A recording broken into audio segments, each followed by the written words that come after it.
queda en uso de la palabra como moderador el doctor Leonel Pérez Nieto Castro, coordinador de este gran Congreso Internacional. Adelante, por favor.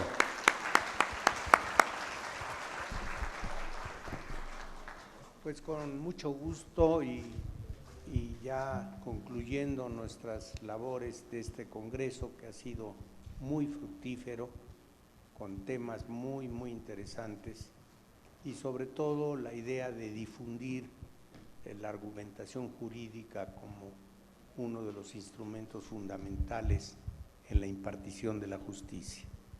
Tenemos ahora el honor de contar con el doctor Guillermo Gavino Vázquez Robles, quien es licenciado y doctor en Derecho por la Universidad Nacional Autónoma de México, doctor en Ciencias Políticas por la Universidad de París, maestro en Estudios Superiores en materia de Derecho Fiscal y Administrativo del Tribunal Fiscal de Justicia Administrativa.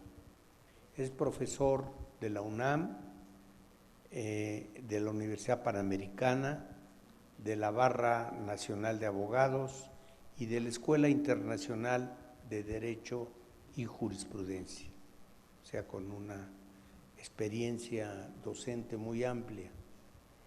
Miembro del Colegio de Profesores de Filosofía del Derecho y de Derecho Constitucional y Amparo de la UNAM en la Facultad de Derecho, y actualmente el doctor Vázquez Robles es secretario de Estudio y Cuenta de la Sala Superior del Tribunal de Justicia Administrativa de la Ciudad de México.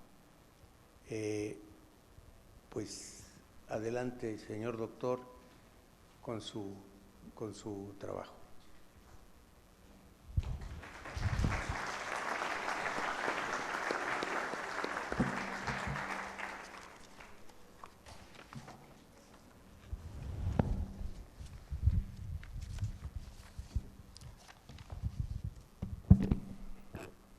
Muy buenas noches a todas y a todos quienes nos acompañan, incluso en esta hora postrera.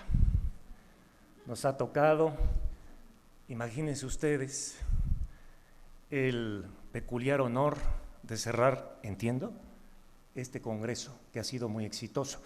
Y no por quien les habla, tengan ustedes caridad respecto de quien ejerzan esa virtud, respecto de quien modestamente les dirige ahora la palabra y que por supuesto no se encuentra ni de lejos ni remotamente cerca de quienes nos han antecedido en el uso de la palabra, incluyendo al inmediato anterior expositor.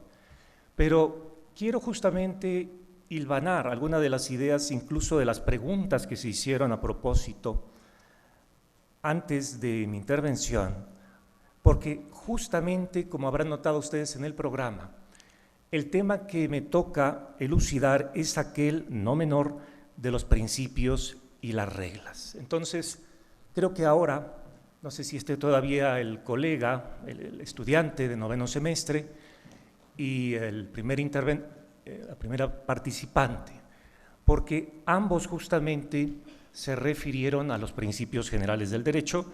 Y sobre eso, pues justamente, en buena medida, la idea de principio versará esta presentación. Agradezco mucho a la Escuela Judicial y me toca una de las mejores moderaciones, si no la mejor, quizás, me atrevo a decir. Es para mí un doble honor, la Escuela Judicial, el Centro de Investigación y su titular mismo, presente aquí, de quien tenemos el mayor de los respetos y consideración, no solo aquí, sino allá en la universidad, de la que ambos somos egresados. Argumentación con base en principios y reglas, ese es justamente el encabezado, el título de esta intervención. Fue el tema sugerido, el cual acepté de inmediato, y pienso discurrir en torno a estos tres apartados. Situar la idea de principios y reglas en tiempos de lo que yo llamo, y muchos otros autores también consideran, el pospositivismo, es decir, desde un eje quizás diferente al que hemos escuchado, al que quizás hayan escuchado a lo largo de estos días, es decir, desde el enfoque de las teorías jurídicas contemporáneas, para tratar de verlo más allá del entorno en el que han estado ustedes actualmente escuchando, es decir, las teorías de la argumentación. Vamos a verlo en este primer apartado de mi exposición desde las teorías jurídicas contemporáneas. En segundo lugar, la función de los principios en la argumentación jurídica. Y en tercero, una propuesta, me atrevo, personal, que le he llamado necesidad de una teoría del precedente como apartado de una teoría de la argumentación jurídica.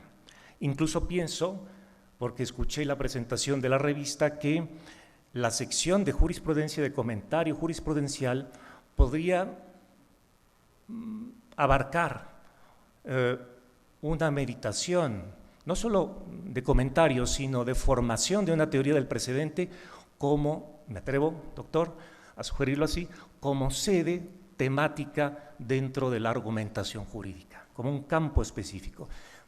Y no necesariamente porque estemos en pos de un gobierno de los jueces, no lo creo así, a pesar de que me desempeño también en un tribunal, sino por la relevancia que tiene el aportar razones como una cantera de razones el precedente. Se habló en la respuesta sobre Dworkin, la segunda respuesta que se dio por parte del doctor Carmona a uno de los participantes que nos acompañan aquí.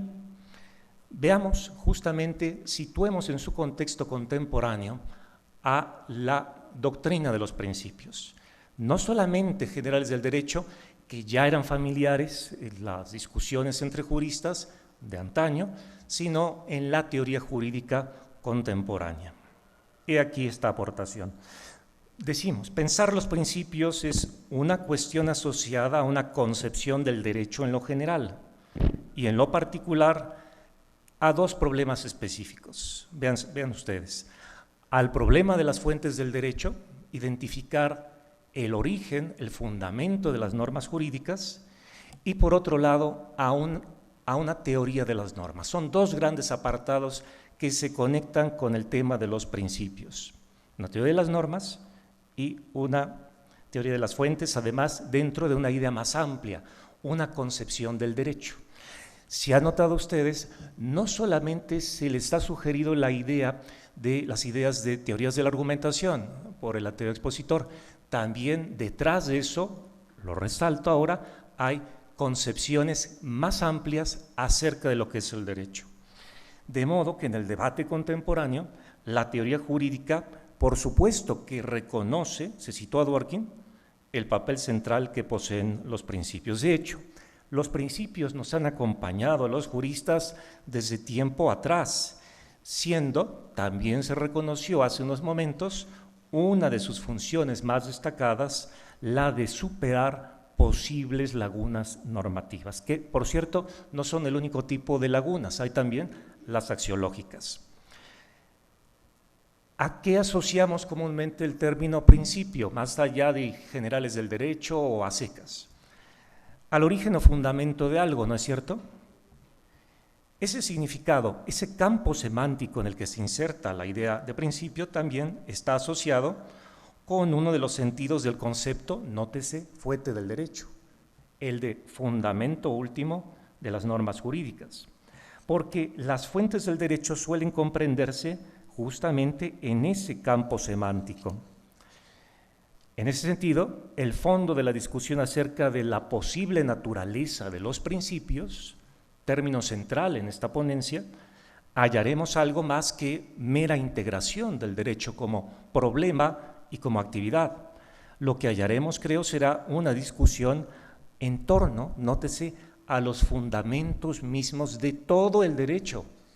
Y quiero resaltar esto, no solo es una cuestión argumentativa, es una cuestión acerca de los fundamentos mismos del derecho, de una definición del concepto de derecho. No sé si hasta ahora esto se ha dicho, pero quiero resaltarlo así, enfáticamente. El campo semántico del término principio es vasto.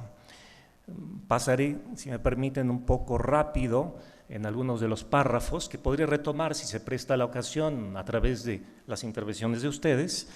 Es un escrito algo largo, pero trataré de centrarme en lo que creo relevante y ligarlo a lo que he escuchado hasta este momento, pensando en que tenemos aquí profesores, estudiantes, litigantes, jueces, magistrados, etcétera, investigadores, en lo que creo es útil para ir cerrando este evento académico. Sugiero la lectura de Manuel Atienza, Juan Ruiz Manero, quienes identificaron en un célebre artículo llamado, está en línea, en internet se consigue fácilmente, Principios y reglas. Ellos identificaron 8 significados asociables a la palabra principio. La mayoría de ellos, no los voy a leer ahora, pero sí hago notar lo siguiente: la mayoría de ellos están enfocados en estos 2 significados. Norma, una especie de normas por un lado, y por otro se conectan con un universo argumentativo y por tanto justificativo. Porque ¿qué es la argumentación? Supongo que ha de haber quedado ya bastante claro.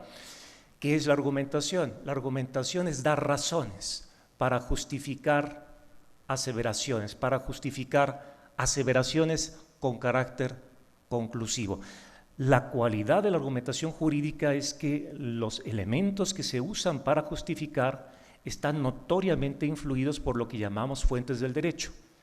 ¿Y qué es lo que producen las fuentes del derecho? Ciertamente se dice rápidamente normas jurídicas, pero en la discusión actual en teoría del derecho ya no llegamos tan rápido a la idea de norma jurídica, sino que decimos hay una producción normativa más o menos institucionalizada, más o menos codificada en textos más o menos estables.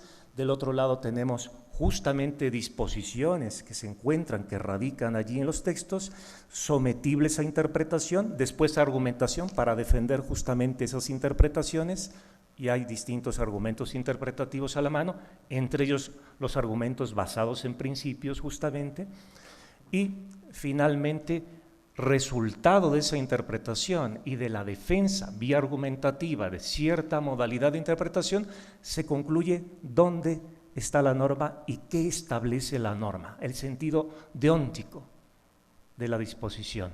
Sea que se esté ante una disposición codificada en alto grado, con alto grado de institucionalidad, como un código, como una ley, o sea que derive de una fuente menos institucionalizada, como lo es la costumbre, o igualmente institucionalizada, como lo es la jurisprudencia.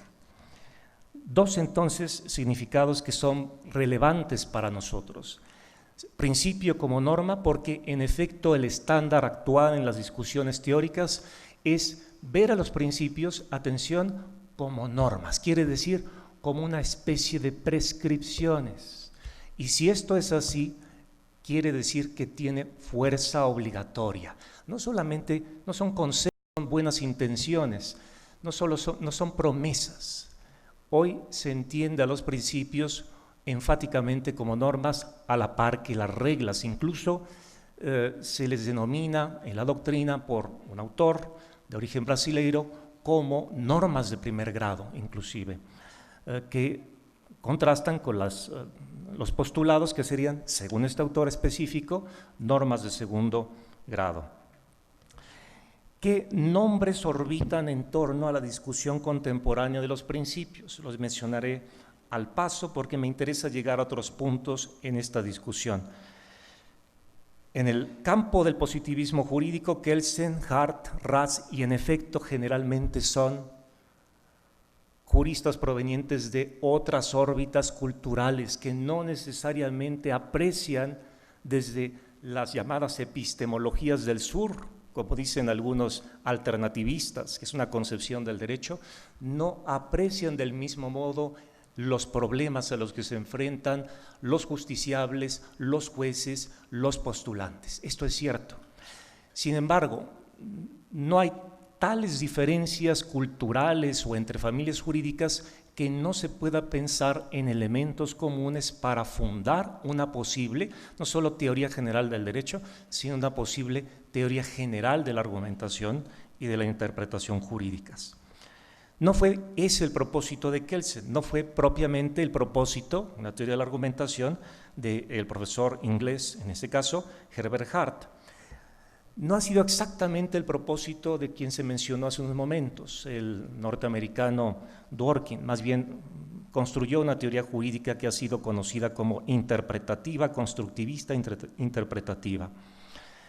Sin embargo, en el contexto de las teorías jurídicas actuales, hoy se enfrentan o se categorizan en dos bandos. Por un lado, el positivismo jurídico con sus consabidas tesis, separar derecho de moral porque no hay un vínculo necesario entre el derecho y la moral, entre los fundamentos morales de la conducta y los fundamentos estrictamente jurídicos, y por otro lado, la tesis de las fuentes sociales, es decir, todo derecho positivo resultado de actos de voluntad humanas, contingentes, históricamente determinables e identificables.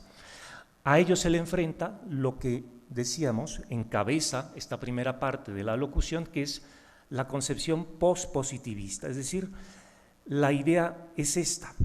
De estas dos tesis del positivismo, la tesis de la separación y de las fuentes sociales, la que realmente es materia de debate es la de la separación. ¿Qué quiere decir esto? Tiene que ver con la siguiente pregunta. Para saber qué es derecho, para identificar qué es derecho, y eso es importante, porque antes de arrancar todo un proceso argumentativo, interpretativo, está el problema de la identificación de las fuentes estimadas válidas. ¿Qué es derecho? Justamente ante esta idea de la separación, uno podría cuestionarse si pueden incluirse contenidos no formales, no formalmente entendidos, institucionalizados como jurídicos, para determinar qué es una regla jurídica. ¿Habrá entonces espacio para incorporar elementos no jurídicos, sino morales? O dicho de otra manera, en el sentido pospositivista, ¿tendrá todavía cabida hacer una separación estricta entre el derecho y la moral? Ahí está la pregunta de la que partiríamos ahora. Y si es así, ¿cuál es la naturaleza de las normas de principio? Sobre todo, se decía hace un momento, no hay controversia cuando son principios positivizados, pero el llamado principio pro persona fue captado, fue intuido en algunas resoluciones judiciales mucho antes de la reforma del 2011, aparecen ya bajo la figura de pro homine. Ustedes pueden buscarlo en el Semanario Judicial de la Federación, son algunas tesis aisladas de tribunales colegiados, y mucho antes de eso el Tribunal Electoral del Poder Judicial de la Federación ya argumentaba a partir de los principios, sobre todo utilizando la doctrina del profesor alemán Robert Alexy. Aquí hay una confluencia entre concepciones teóricas del derecho y una idea de que los principios, para ser incluso parte de una argumentación jurídica, no requieren, por ser principios justamente, estar explícitamente formulados. Si quiero hacer esta acotación, porque podría pensarse al egresar de la discusión de hoy, y sobre todo después de lo que escuchamos en la respuesta a la segunda pregunta que se hizo, que solo pueden hablarse de principios cuando están expresamente formulados en normas de derecho positivo. Y si ustedes revisan la literatura jurídica contemporánea, libros incluso de introducción al derecho, se indica que una característica, pienso por ejemplo en Rodolfo Vázquez, Teoría del Derecho, Oxford, edición 2012, profesor del ITAM, pienso, justamente recuerdo, que una característica, por citar una obra, una característica de los principios es que no requieren para hacerlo de estar expresamente formulados por el legislador o por el poder constituyente o el poder reformador de una constitución. De otra manera, ¿cómo explicaríamos que ya formaban parte de argumentaciones jurídicas en distintas decisiones judiciales antes del 10 de junio de 2011? Esto me lo preguntaba yo como proyectista, antes de que la reforma incluso tuviese lugar en otro tiempo. Permítanme adelantarme en cuanto a algunas disquisiciones atinentes al pensamiento de Dworkin. Lo que sí diré en complemento a lo que se contestó por parte del doctor Carmona es lo siguiente. Hay una fecha. Pocas veces tenemos en la historia de las ideas jurídicas fechas tan exactas, pero sí, hay un pedigrí, hay un acta de nacimiento, por decirlo así, en la discusión de los principios en el debate contemporáneo. Es un artículo del año 1967 intitulado ¿Es el derecho un sistema de reglas que pudo haberse también denominado ¿consiste el derecho únicamente en reglas? Y la respuesta es, en ese artículo del profesor norteamericano Ronald Dworkin, no. Consiste también en principios. ¿Y qué entiende, por tanto, el autor por ello? Se hacía estas preguntas, siempre desde la perspectiva judicial. ¿Son las reglas suficientes para determinar qué establece el derecho en los casos? Sobre todo a la luz de qué es un derecho subjetivo, qué es una obligación jurídica. ¿Qué hace el juez en los casos difíciles? ¿Existe en puridad la discrecionalidad judicial para determinar lo que el derecho dispone en los casos? Finalmente, ¿qué entiende el autor, y lo cito, por principio en ese texto? Patrones que deben observarse por ser exigencias de justicia, de equidad o, aquí sí abro comillas, de alguna otra dimensión de la moralidad. Vean ustedes, aquí abrimos ya una puerta más o menos ancha, yo diría que incluso bastante ancha, desde el punto de vista de los positivistas, a una concepción no positivista, o como se ha llamado también, pospositivista, porque está cuestionando la tesis de la separación derecho-moral. A eso me estoy refiriendo, justamente por concepción pospositivista. Y es que en ese pospositivismo podemos incluir un amplio abanico de autores, escuelas y concepciones jurídicas, no solamente al justnaturalismo más tradicional, porque debo acotar, Dworkin no se considera a sí mismo como un justnaturalista. Alexi, cuando explica cuál es su filosofía del derecho, no se considera a sí mismo como un positivista, pero tampoco como un justnaturalista. Hay un artículo por allí que circula en la red intitulado Mi filosofía del derecho, y muchos creen que es, sí, un no positivista, pero no cae en el justnaturalismo porque no cree en una especie de fundamento moral universalmente válido, etéreo, intocable, inamovible a lo largo del tiempo. Puede pensarse que hay contenidos morales fundamentando lo que es el derecho aplicable, incluso matizados a través de los principios, pero de ahí a opinar eso ya es un salto mortal, por supuesto, que hay una especie de parámetro moral único, universal y perenne, es otra cosa muy distinta, y en ese esquema no se encuentra ninguno de estos dos autores.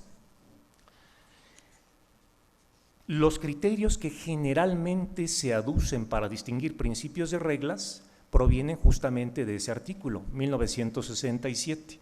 Es el derecho a un sistema de reglas, y básicamente lo menciono para identificarlos, son dos: un criterio lógico, o que pretende tener una estructura lógica, es decir, las reglas tienen una estructura, esto se dice convencionalmente, del todo o nada, lo que se dispone, lo que se manda en la regla es tajante, utiliza una forma hipotética o condicional, si esto entonces aquello.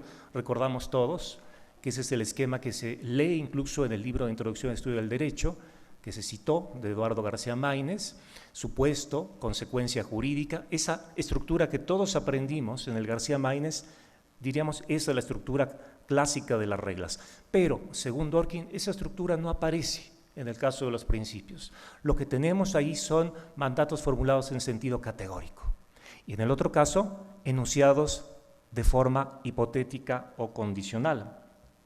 Pero hay una segunda característica que Dworkin le ha llamado en ese artículo y que persiste hasta hoy en los debates actuales, dimensión de peso. Y es que justamente los principios revelan a las claras un peso no solo deontológico, sino una estrecha conexión con los valores que informan a una sociedad política. Y aquí lo ato a la intervención de quien me antecedió en el uso de la palabra. Dworkin reconoce que su doctrina está contextualizada en el marco de una sociedad liberal que se quiere más igualitaria que otras, según la propia perspectiva, por supuesto, de los juristas y políticos de esa nación. En ese contexto está pensada la doctrina dworkiniana, para una sociedad bajo esa perspectiva. Habría un Dworkin mexicano que pudiera plantear el lugar de los principios y dimensionar la idea de peso en el contexto mexicano. Podría ser que sí. Pero en efecto acierta el doctor Carmona cuando plantea, porque el propio Dworkin así lo afirma, que su doctrina está planteada desde el marco de visión de la sociedad política en ese país, en los Estados Unidos de Norteamérica. Dworkin es considerado entonces una especie de parteaguas en un momento bastante peculiar en la historia de las ideas jurídicas, fines de los 60, 70 y 80. Se presenta a sí mismo como una vía intermedia entre, vean ustedes, la concepción justnaturalista y la positivista, el positivismo jurídico, que a su vez repercuten en las teorías de la argumentación, porque así como hay concepciones macro en teoría del derecho, estas repercuten también en nuestra idea de la argumentación y la interpretación, es decir, hay una idea del derecho que acompaña una forma de argumentar. Un positivista formalista seguramente hará prevalecer el esquema del silogismo, porque incluso es la formación mayoritariamente divulgada y aceptada hasta hoy en las escuelas de derecho, sobre todo en los cursos de derecho privado. Al menos ese fue mi caso en la UNAM, Ciudad Universitaria, en los años 90, en la licenciatura. Y poco se dice de algo que incluso hoy, y lo cito para darle crédito, se me explicó, el doctor Dehesa, Gerardo Dehesa Dávila, de quien recibí hoy una actualización en argumentación jurídica del tribunal, en estos cursos de capacitación que también recibimos por allá. Y la he escuchado en voz de Imer Flores, que también entiendo estuvo aquí, fue un profesor también, compañero de generación y maestro de argumentación. La he escuchado de otras voces en distintos cursos. Nadie nos enseña, en efecto, como decía el joven estudiante, está por allí todavía, de noveno semestre, que todos seguimos siéndolo un poco, estudiantes de derecho, reflexionamos perennemente sobre nuestra función, sobre la concepción del derecho, que nadie nos enseña el lugar de los principios en el arte argumentativo del derecho, en la construcción de la idea del derecho. E incluso decía hoy el maestro Dehesa Dávila, formador de muchas generaciones de argumentadores en México, sobre todo del Poder Judicial de la Federación, que tenemos que recuperar el arte retórico, porque en la práctica incluso judicial, decía él, no imagino, o en el juicio oral, al juzgador recibiendo, eso lo decía esta mañana, me quedó muy grabado, al juzgador deconstruyendo lo que está escuchando del fiscal o de la contraparte, la defensa, o al elaborar sentencia tras sentencia, estructurándola formalmente en todos los casos como un silogismo, o al argumentador en el juicio oral. ¿Quién nos recuerda los fundamentos del arte de la retórica? Porque en efecto es el arte retórico, la argumentación sobre lo probable y lo verosímil, lo que en realidad, y lo he escuchado de varios expositores en distintos foros, incluso como alumno, es lo que en realidad ha marcado la pauta de la argumentación jurídica. No sé en qué grado se ha defendido aquí el formalismo jurídico, no sé en qué medida se ha defendido una concepción formal basada incluso en los analíticos de Aristóteles. Pero como decía hoy el maestro Dehesa, y yo no había reparado en eso, nótese que antes de los primeros y segundos analíticos vinieron los tópicos. Y los tópicos es una argumentación sobre lo verosímil y lo probable. Incluso el propio Aristóteles, como clásico, ahí lo vemos, recuerdo yo, en ese fresco, creo que de Rafael, si mi memoria no me engaña, en el extremo, en mi caso izquierdo, conversando con su maestro Platón. Pues en efecto, el propio Aristóteles notó que era insuficiente un esquema formal del pensamiento. Sí, los primeros y segundos analíticos, que forman parte de los tratados de lógica, eran la herramienta de la ciencia, la herramienta dura de la ciencia, pero también entendió que eso no agotaba todas las formas posibles de discurrir. Se requería del arte retórico, donde las conclusiones tienden a lo verosímil y no se infieren necesariamente. Sin embargo, incluso desde la exégesis que se ha citado aquí, consideramos que todo lo que podemos razonar en el derecho tiene esa fuerza necesaria como si la vida jurídica y la vida humana misma tuvieran esa fuerza de necesidad invariable. Estas ideas iniciales planteadas por Dworkin, ¿cómo han sido recibidas? Sugiero a ustedes, aunque quizás ya lo habrán hecho, si no la lectura, la relectura, de este estupendo autor, Humberto Ávila, Teoría de los Principios, edición española del año 2011. Algo debe tener este profesor del Brasil para que incluso su trabajo haya sido traducido al inglés y haya sido traducido por la Universidad de Harvard y haya sido traducido al alemán incluso. Algo debe tener este autor. Estos dos criterios a los que me refería de todo o nada, condición hipotética o condicional de las reglas y condición no hipotética de los principios, por un lado, dimensión de peso de los principios y no dimensión de peso de las reglas, ya ha sido objeto de revisión. Pido a ustedes que no se queden en efecto con la lectura de Dworkin, no se limiten a la lectura de Robert Alexy, particularmente en su Teoría de los Derechos Fundamentales. Todo ello ya con traducciones muy buenas, por cierto, de Manuel Atienza, en español, Centro de Estudios Constitucionales. Revísese también la crítica que la ha hecho también el doctor Rojas Amandi. El doctor Rojas Amandi, en un texto que revisé previamente para construir esta ponencia, justamente reflexiona sobre el legado de Dworkin, en un artículo donde recoge ideas críticas al respecto de estos dos criterios de distinción. Sugiero leerlo, es un artículo del año 2006 justamente, pero básicamente lo que hace el doctor Rojas Amandi, haciendo eco de teóricos de la argumentación contemporáneos, de los que llamaría el doctor Carmona de la segunda generación, hacen eco de las críticas de estos primeros criterios de distinción entre principios y reglas, en voz de Arnio, en voz de Peck-Schenik y otros autores, incluso planteados de manera bastante sintética y atractiva por el profesor Humberto Ávila. Paso ahora a detallar algunos elementos a manera de pinceladas, por razón de tiempo, de lo que he llamado función de los principios en la argumentación jurídica. En efecto, se habló de la reforma de 10 de junio de 2011 y he pensado lo siguiente a propósito de los efectos de esa reforma en el contexto del razonamiento jurídico.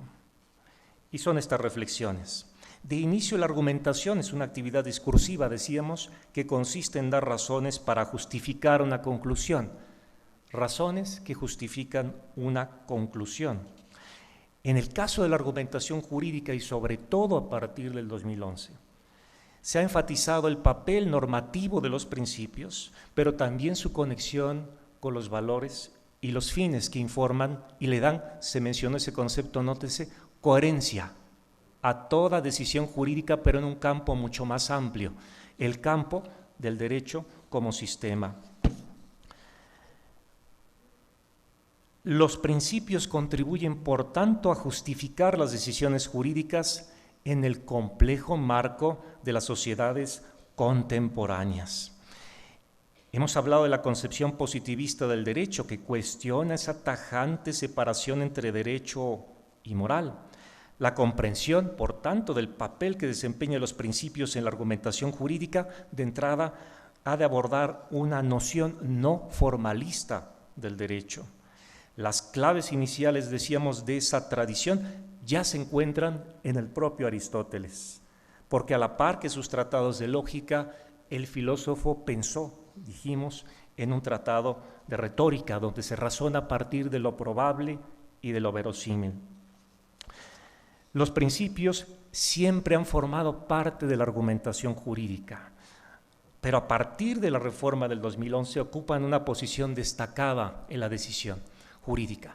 Y puedo decirles que cuando, como proyectista, sobre todo en las postrimerías inmediatas de la reforma, en ciertos escritos de demanda o recursos de apelación, porque también tenemos instancia de apelación en el contencioso administrativo local en la Ciudad de México, los abogados de una y otra parte, particulares y autoridades, comenzaron a esgrimir argumentos cuyas premisas se basaban en principios jurídicos, particularmente pro persona, por mencionar uno, el más notorio. Muchos no supieron cómo reaccionar ante ese argumento. Por supuesto que la peor de las maneras era soslayarlo, esconderlo. Soy muy enfático. Y es que hay razones, porque algunos soslayaban el argumento bajo la conocida técnica de ponerlo por debajo de la alfombra. ¿Qué pasaba? En amparo directo regresaba, hasta que se publicó aquella tesis que primero fue aislada y ahora es jurisprudencia de tribunales colegiados, donde se establece una especie de método de 4 o 5 pasos. No sé si la recuerden o si ya la han invocado ustedes, incluso para abordar rápidamente esa solicitud que se hace en los agravios en apelación o antes en los escritos de demanda y su contestación, donde se pide apelar directamente a razonamientos a partir de principios. Seguramente la conocen. En esa tesis, y notando que se estaba suscitando un fenómeno expansivo o desordenado, a partir de la reforma y del principio pro persona en distintas jurisdicciones locales, tribunales colegiados que conocían en amparo directo de seguramente violaciones por no haber atendido el argumento vinculado a pro persona, establecieron ese método de 4 o 5 pasos, donde lo primero que se dice es señalar o solicitar que en la decisión se aplique pro persona, identificar el derecho humano, ¿se acuerdan? Precisar o motivar, justificar en qué medida el derecho humano en cuestión se ve afectado, establecer por qué cierto argumento conduciría a la interpretación que se estima pertinente y correcta en el caso. Pensemos en algo que incluso no habría sido visto como correcto hace unos años. Si yo hace unos años como proyectista hubiese considerado, al conocer en apelación de un recurso de reclamación que confirmó un desechamiento de demanda, porque se pasó por un día la presentación de la demanda, le habrían dicho, aplicó correctamente la regla a la sala y desechó la demanda y después confirmó el recurso de reclamación. Pero ¿qué pasa a partir de 2011? Incluso lo vemos ya como efecto reflejo en la jurisprudencia, de ahí la necesidad, creo que de la revista Ex Legibus no se limite solamente a hacer en el apartado respectivo comentarios de jurisprudencia, sino a hilvanar una teoría del precedente por la importancia que están cobrando o tienen ya los principios y en la argumentación jurídica. Después de 2011 tenemos tesis donde se reconoce, interpretando principios, para de ahí derivar reglas correspondientes, que es correcta la presentación de la demanda. Digamos, el día límite era el 15, el día 16 dentro de la primera hora hábil. No sé si hay un equivalente en el ámbito competencial. Ese tipo de argumentos ya se empiezan a identificar en tesis aisladas y jurisprudenciales, y aquí mismo del Poder Judicial del Estado de México también se genera jurisprudencia. Estuve examinando la excelente plataforma de jurisprudencia que tienen incluso, y hay abundancia en materia familiar. ¿Por qué? Ahí hay explícitamente una proclividad a argumentar con mayor suficiencia desde los principios, justamente por los intereses que están en juego, particularmente cuando se habla de pensiones, de menores, de divorcio, etc. ¿No es acaso conveniente, por tanto, inclinarnos progresivamente a una capacitación mayor en torno, desde las escuelas de derecho, al papel de los principios en la argumentación? Y no me refiero a principios extrasistémicos, porque la idea, y en eso coincido con Dworkin y Alexi, principios extrasistémicos es problemático delimitarlo, porque entonces salimos de la idea de derecho. Si aceptamos las premisas de Dworkin y Alexi, pero también hay equivalentes mexicanos, autores equivalentes mexicanos, los elementos de contenido moral podrían estar formando parte del derecho porque el derecho positivo así lo ha incorporado, así lo ha reconocido. La tesis es que cuando nos preguntamos, y esto ya es de filosofía del derecho, ¿y por qué obliga lo que prescribe el principio como fundamento último de validez de un sistema jurídico, tendríamos, para ser consistentes en nuestra posible respuesta y evitar la petición de principio, que es un vicio argumentativo, incluso es una falacia, para ser concretos, si queremos evitar inconsistencia, tendríamos que dar razones del por qué y para qué, o estimamos correcto que el comportamiento esperado sea el que el principio y la regla establecen. Porque no bastaría con describir que el principio y la regla establecen lo que establecen. A ese nivel de debate, de explicación y justificación de por qué ese fundamento es fundamento del derecho, estaríamos ya, y así es como concibo los principios, en los meandros, en las fronteras incluso entre la justificación moral y la justificación propiamente jurídica. He querido y he pensado en la parte final hacer una propuesta, como lo anticipé, acerca de la conexión entre teoría del precedente, teoría de la argumentación y el lugar de los principios. No llegaré tan lejos por razón de tiempo, pero sí citando y dándole crédito a un autor, en este caso don Ernesto Galindo Cifuentes, en su libro Argumentación Jurídica por Rúa, y para darle estructura a cómo argumentar a partir de los principios, cito la estructura que él nos sugiere. Y también podríamos decir, citando al profesor Vasco Esquiaga Ganuzas, que los principios en efecto suelen usarse con una doble misión: integrar e interpretar. Y en ese sentido, ¿por qué pienso en el precedente? Porque el precedente opera como una cantera de razones, como una cantera de argumentos, muchos de ellos de alto nivel de abstracción, sustentados precisamente en los principios. Y cierro con esta idea, que es la estructura que sugiere el profesor Ernesto Galindo en su libro de Argumentación Jurídica. Medítenlo los que están en la postulancia y los colegas que también se encuentran en esta actividad cotidiana de proyectar o redactar sentencias. Hay una norma que correlaciona la solución normativa S para la clase de casos C. Es decir, en el sistema jurídico hay por lo menos una norma, esta idea está ligada a la idea de plenitud, es decir, el jurista no puede salir ante el público y declarar, perdonen, no sabemos qué hacer. ¿Se acuerdan de los hechos de la semana pasada? Perdonen, no sabemos qué sucedió y no sabemos cómo actuar. Por supuesto que debe haber siempre una respuesta que correlacione un caso con una solución, y eso se llama principio de completitud o plenitud, incluso así le llamó Kelsen, hermética, y tiene que ver con un desafío a la racionalidad del propio derecho.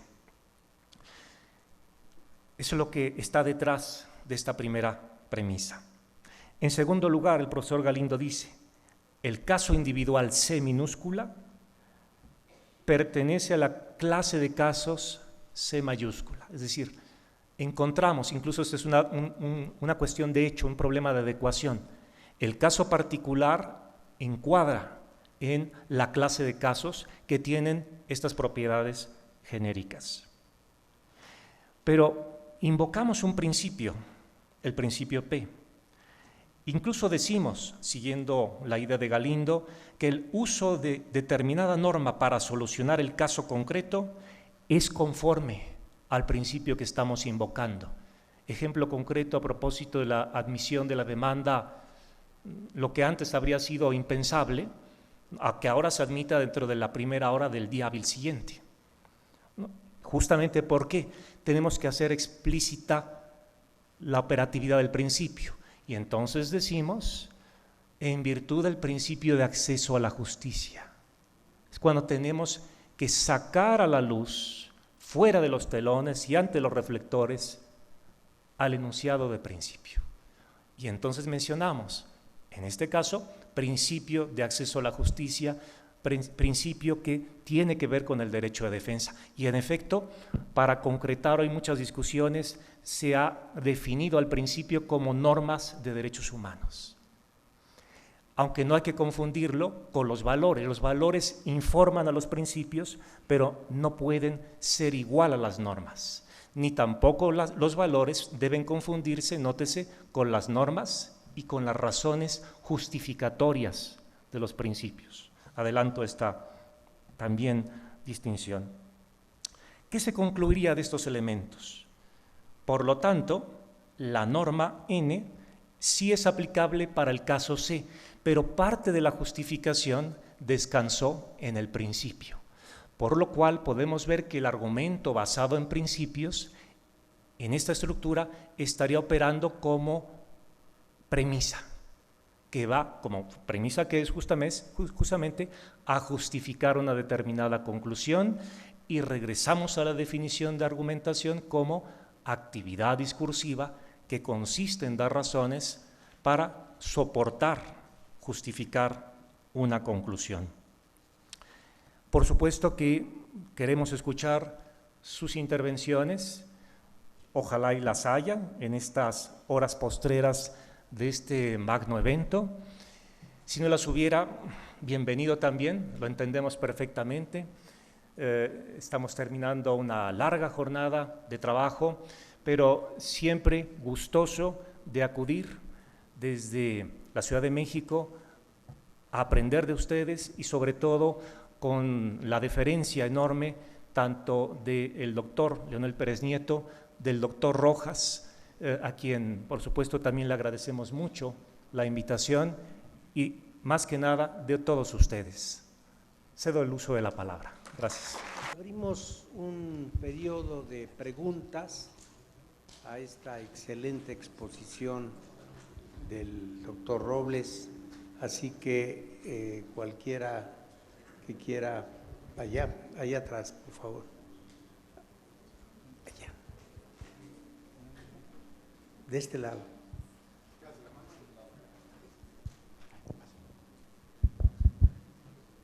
Buenas noches. Muchas gracias por su charla, querido doctor. Espero que con mi pregunta no vaya a incurrir en una falacia al absurdo. Y bien, se sabe que una buena argumentación es la que logra persuadir y convencer, de modo que las reglas son solo los instrumentos meramente técnicos. Pero, ¿qué pasa si esos instrumentos son para un fin injusto? Se argumenta entonces no de forma legítima. Es el criterio de la argumentación estándar, que es el criterio de Perelman, que dice que es una argumentación racional, lógica y estructurada, pero no nos indica si es de forma legítima o no. Y al estar hablando de legítima, me refiero a la aceptación por parte de la persona que escucha precisamente la argumentación, la persona a la que está dirigida. Mi pregunta a partir de esta concepción es: uno, estamos hablando de principios que no están establecidos de forma literal en una norma o en el derecho. Dos, con esos principios estamos aceptando que el derecho tiene moral. Y tres, ¿a qué tipo de moral se refiere?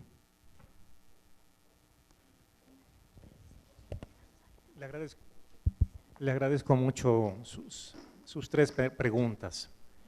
En efecto, si di el marco general, que es el marco del llamado pospositivismo o no positivismo jurídico, ello significa que hemos cobrado plena conciencia de este hecho, la insuficiencia de criterios puramente formales, y por formal quiero decir prescindiendo de contenidos, prescindiendo de un debate acerca del fundamento moral y político de la obediencia jurídica. A eso me estoy refiriendo en concreto. Y nos hemos dado cuenta, al menos en mi caso, de las insuficiencias o límites de un modelo en el caso no solamente teórico jurídico, sino también por extensión en la argumentación jurídica, de argumentación que se limite a, sí, decidir, porque si hay una diferencia entre la argumentación jurídica y la moral y la política, en el caso de la jurídica es que se tiene, sobre todo de la argumentación, el campo de la filosofía política más bien, es que en la argumentación jurídica se debe llegar a una decisión jurídica fundamentada. no podemos quedar en la discusión abierta, perenne. Hay que llegar a la toma de una decisión y en tiempo límite. Pero ¿es suficiente o ha sido suficiente una concepción del derecho limitada a normas como reglas? ¿No es acaso cierto que siempre el fundamento último de problemas de mayor calado, como por qué debemos obedecer al derecho positivo, cuál es no solamente la racionalidad implícita en las prescripciones, sino la razonabilidad, que aquí veo una correlación, lo legal, racional y lo legítimo vinculado a lo razonable? Lo había ya visto, entre otros, hace tiempo, Recassensiches, y a su vez lo razonable con la dialéctica y la retórica. En suma, los principios, en efecto, nos llevan a los confines de los fundamentos mismos del derecho, y no solamente de la argumentación, ponen a prueba la racionalidad misma de las operaciones que realizamos cuando buscamos justificar decisiones en el derecho, particularmente. Y una característica, insisto, en esta idea de los principios es que para hacerlo, para ser incluso invocados en la argumentación jurídica, sí quiero dejar esto esclarecido, no necesariamente tienen que haber sido reconocidos con la etiqueta de esto es un principio expresamente por una autoridad normativa altamente institucionalizada, particularmente el legislador o el juzgador con competencia para fijar jurisprudencia. No pienso en lo particular en una moral universalmente válida. Para mí ese es un problema difícil de elucidar, pero sí considero plausible que haya una moral por acuerdo.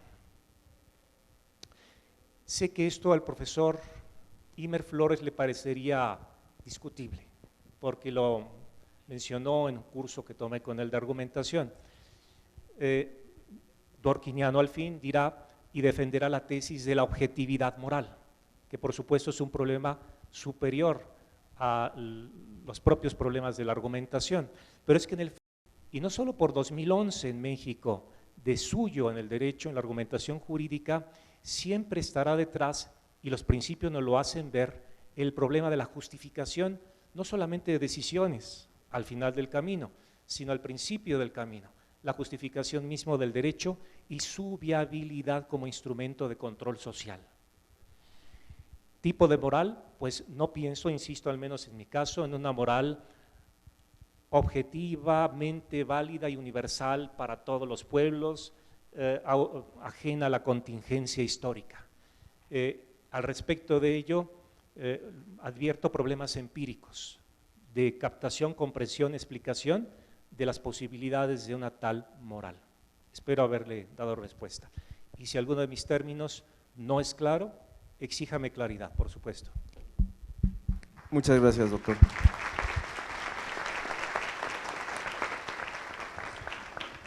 El tiempo lo tenemos ya terminado, sin embargo, podemos abrir un momentito para una segunda pregunta, si la hay, por favor.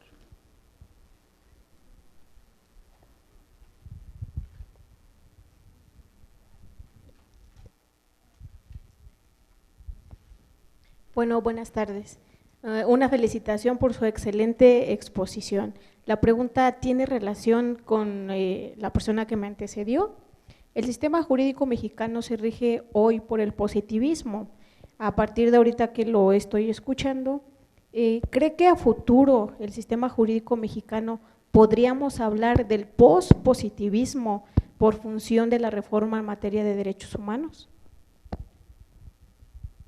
Me parece que ya estábamos de siempre, esa es una idea personal, en una concepción que hoy elegantemente llaman pospositivista.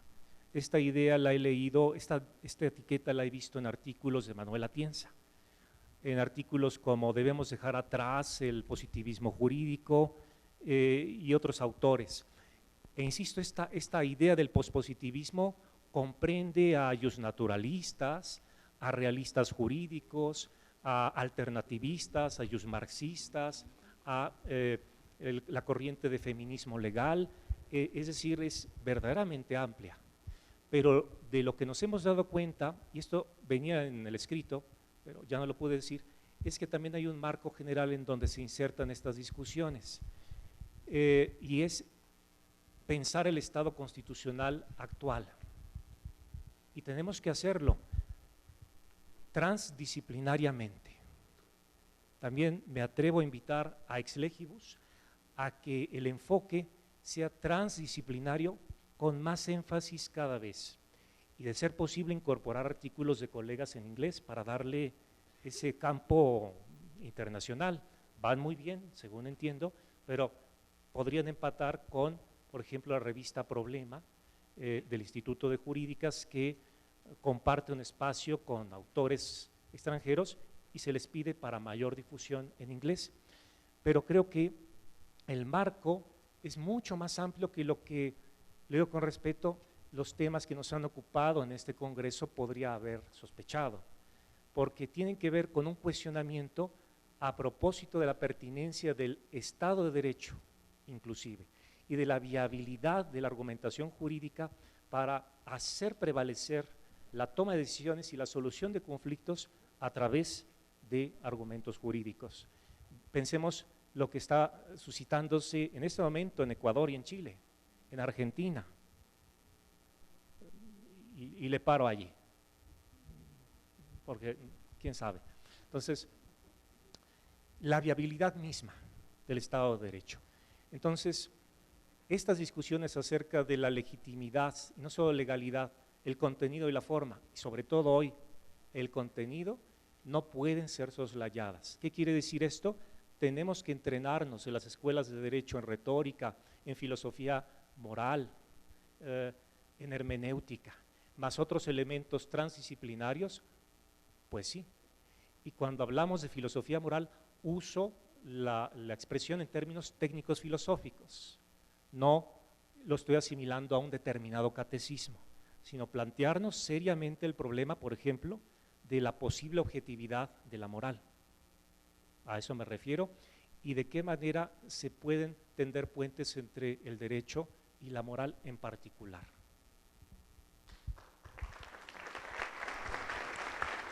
Con la enseñanza de mi escuela judicial